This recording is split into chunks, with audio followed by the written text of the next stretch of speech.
Ladies and gentlemen, thank you for watching and welcome to the English News Bình Phước radio, television station and newspaper. And now, other headlines as usual. Positive socio-economic development project in the first quarter of 2022. Budok districts on bright track in socio-economic development. Vietnam seen as one of three hottest markets in Southeast Asia, in by preserving and promoting cultural heritage values. Ladies and gentlemen, leaders of Bình Phước province have taken part in the national online conference on the socio-economic situations in the first quarter of 2022, which was chaired by Prime Minister Phạm Minh Chính.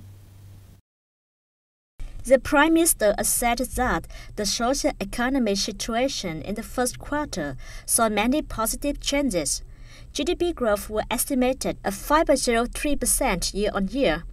Agriculture, forestry, and fishery increased 2.45%, and industry and construction 6.38%. Notably, the service sector prospered as service activities were available again. Despite being heavily affected by global circumstances, the socio-economic situation in the first quarter showed signs of recovery, with production boosted and global supply chains beginning to open up. However, Vietnam also faces many difficulties and challenges, which could influence the effectiveness of support policies, slow growth momentum, and affect economic recovery in 2022 and 2033. Budok district has celebrated the 50th anniversary of its liberation, April 7, 1972, April 7, 2022, and the 19th anniversary of the establishment, May 1st, 2003, May 1st, 2022. Standing Deputy Secretary of the Bình Phước Provincial Party Committee and Chairman of the Bình Phước Provincial People's Council, Huỳnh Thị Hằng, praised and congratulated the district on its achievements over the past 19 years. She suggested that Budok focus on implementing resolutions from party congresses at all levels, continue to transform its economic structures, and improve the efficiency of its agricultural production. According to Ms. Huỳnh Thị Hằng, Budok needs to develop a plan with a long-term vision, and she expects it to achieve more success in the next stage of development.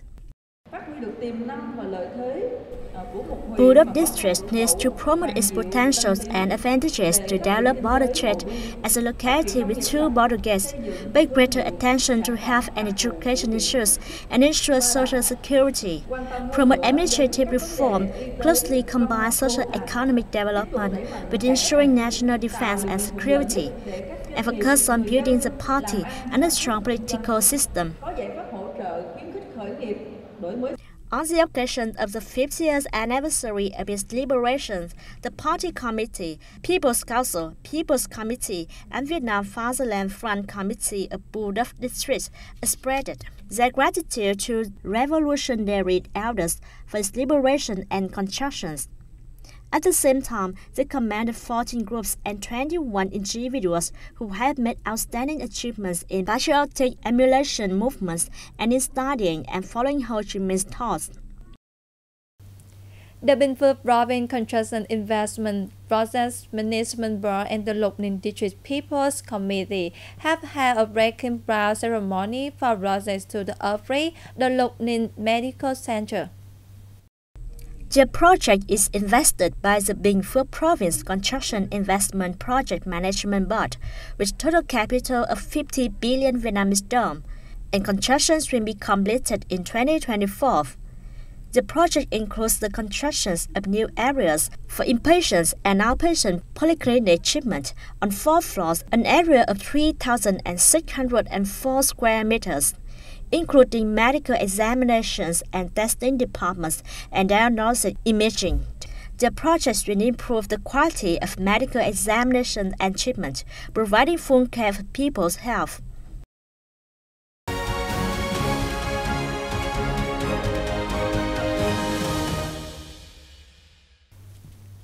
Let's take a look at the top stories around the country now. Vietnam has been picked by analysts from leading world trade banks as one of the 3 hottest markets in the Southeast Asian region, according to the U.S. TV channel CNBC.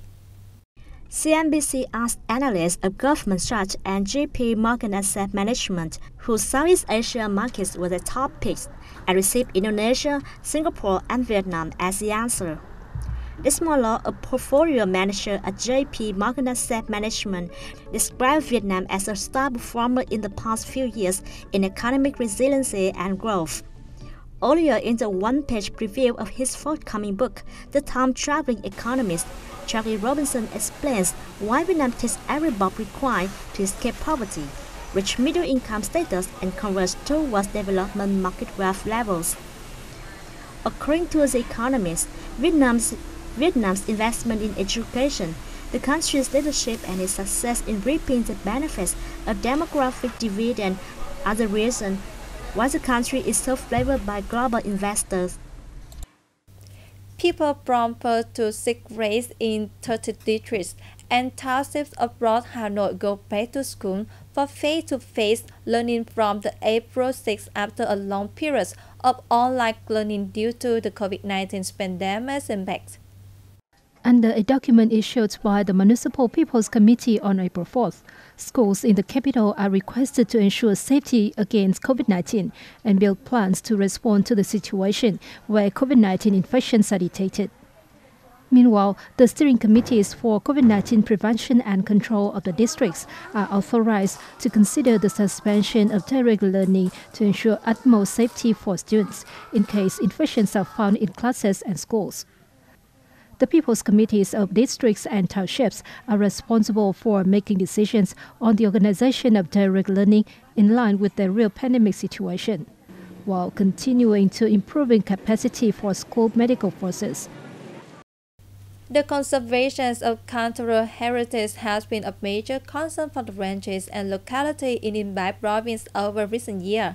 The effort has supported the instilling of the patriotic traditions, promoted cultural values, and at the same time contributed to the province's socio-economic development.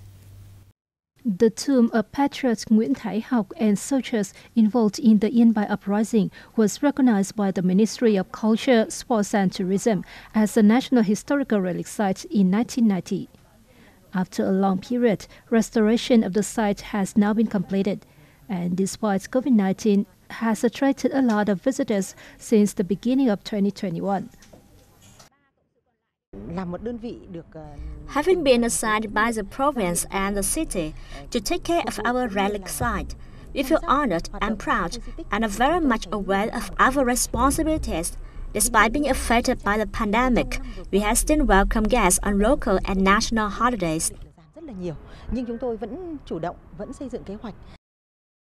The Yên Bái Provincial Museum preserves 26,000 documents and artifacts on the province's history and culture and has attracted over 105,000 visitors since the beginning of the year.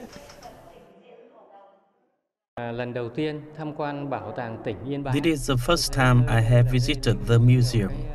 Viewing the artifacts on display was an interesting experience. Yên Bái currently has 123 historical and cultural relics ranked at all levels, including one special national relic, the Mù Căng Chải terraced rice fields. It also has 4 cultural heritages included on a list of national intangible cultural heritages prepared by the Ministry of Culture, Sports and Tourism. That's all for news today. Thanks for your watching BPTV News. Goodbye and see you next time.